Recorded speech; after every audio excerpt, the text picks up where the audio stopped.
ಇದೀಗ ಸಿದ್ಧಗಂಗಾ ಮಠಕ್ಕೆ ಉಪಮುಖ್ಯಮಂತ್ರಿ ಪರಮೇಶ್ವರ್ ಅವರು ಬಂದಿದ್ದಾರೆ, ಮಾತನಾಡ್ತಾರೆ. ಬನ್ನಿ ನೋಡೋಣ. ಇದ್ರು ಅದೇ ಸ್ಥಿತಿಯಲ್ಲಿದ್ದಾರೆ. ಅವರ ವೈಟಲ್ ಆರ್ಗನ್ಸ್ ಎಲ್ಲ ಸ್ಟೇಬಲ್ ಆಗಿದೆ. ಏನು ಅಲ್ಲಿಂದ ಇಲ್ಲಿಗೆ ಶಿಫ್ಟ್ ಮಾಡುವಾಗ ಯಾವ ಸ್ಟೇಜಲ್ಲಿ ಇದ್ರು ಅದೇ ಸ್ಥಿತಿಯಲ್ಲಿ ಇದ್ದಾರೆ.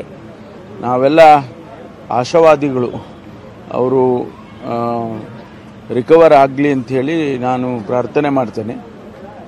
ನಿನ್ನೆ ರಾತ್ರಿ ಕಣ್ಣು ತೆಗೆದಿದ್ರು ಅಂಥೇಳಿ ಡಾಕ್ಟ್ರ್ ಹೇಳ್ತಾಯಿದ್ರು.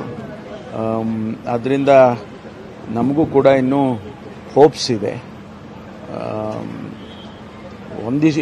ಮೆಡಿಕಲ್ ಟರ್ಮ್ಸಲ್ಲಿ ಹೇಳ್ಬೋದು ಅಂದರೆ ಎಲ್ಲ ವೈಟಲ್ ಆರ್ಗನ್ಸು ನಾರ್ಮಲ್ ಆಗಿದೆ.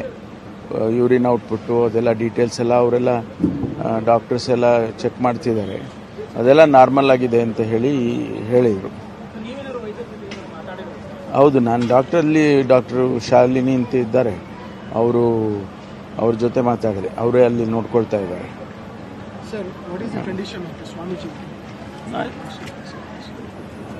No, he's stable. All the vital organs are all stable. That's what the doctor says. I believe last night he opened his eyes for a while, and we hope that he will recover soon.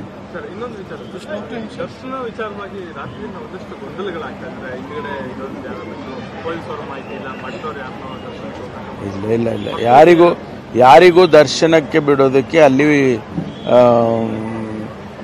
Infection ಆಗುತ್ತೆ ಅಂತ ಹೇಳಿ ಅದೊಂದು ಆತಂಕ ಇದೆ. ಅದಕ್ಕಾಗಿ ಯಾರನ್ನೂ ಬಿಡೋದಿಲ್ಲ.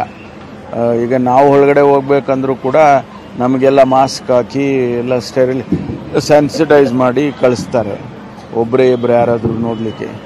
ಅದು ಒಂದು ಲೆವೆಲ್ವರೆಗೆ, ಯಾಕಂದರೆ ಇನ್ಫೆಕ್ಷನ್ ಆಗುತ್ತೆ ಅಂತ, ಬೇರೆ ಉದ್ದೇಶ ಏನಿಲ್ಲ. ಇಲ್ಲ, ಈಗ ಯಾವ ಭಕ್ತಾದಿಗಳನ್ನು ಈ ಸ್ಥಿತಿಯಲ್ಲಿ ಅಲ್ಲಿ ಒಳಗಡೆ ಬಿಡೋಕ್ಕೆ ಸಾಧ್ಯ ಇಲ್ಲ. ಯಾಕಂದರೆ ಇನ್ಫೆಕ್ಷನ್ ಆಗುತ್ತೆ ಅನ್ನೋ ಒಂದೇ ಕಾರಣಕ್ಕೋಸ್ಕರ, ಬೇರೆ ಏನಿಲ್ಲ. ನಾವು ಭಗವಂತನಲ್ಲಿ ಪ್ರಾರ್ಥನೆ ಮಾಡಬೇಕು, ಅವರ ಆದಷ್ಟು ಶೀಘ್ರವಾಗಿ ಅವರು ಗುಣಮುಖ ಆಗಲಿ ಅಂತೇಳಿ ಪ್ರಾರ್ಥನೆ ಮಾಡಬೇಕು. ಅಷ್ಟೇ ಭಕ್ತಾದಿಗಳಿಗೆ ನಾವು ಹೇಳ್ಬೋದು, ಅಷ್ಟೇ, ಬೇರೆ ಏನು ಹೇಳೋಕ್ಕಾಗಲ್ಲ.